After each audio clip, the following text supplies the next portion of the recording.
একটি গাছকে বাঁচানোর জন্য মেয়েটি 2 বছর একলা সেই গাছে কাটিয়ে দিয়েছিল, আর এর শেষ পরিণতি আপনার চোখে জল এনে দেবে। 1997 জুলিয়া বাটারফ্লাই হিল নামে এক 24 বছরের মেয়ে এমন এক সিদ্ধান্ত নিয়েছিল যা পুরো দুনিয়ায় সাড়া ফেলে দিয়েছিল। একটি উডলার কোম্পানি 1000 বছরেরও বেশি পুরনো রেডউড ট্রি লুনাকে কাটতে চেয়েছিল।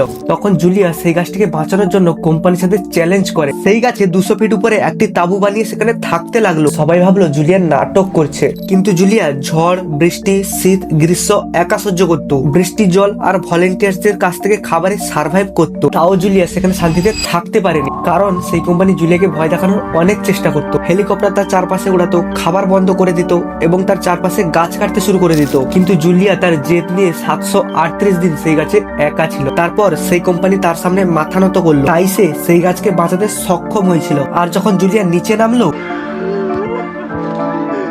তার এই কান্না বলে দিচ্ছে কতটা স্যাক্রিফাইস করে সে গাছটিকে বাঁচিয়েছে। আরো এরকম ইন্টারেস্টিং ভিডিও দেখার জন্য ভিডিওটিকে লাইক করে চ্যানেলটিকে সাবস্ক্রাইব করে নিন।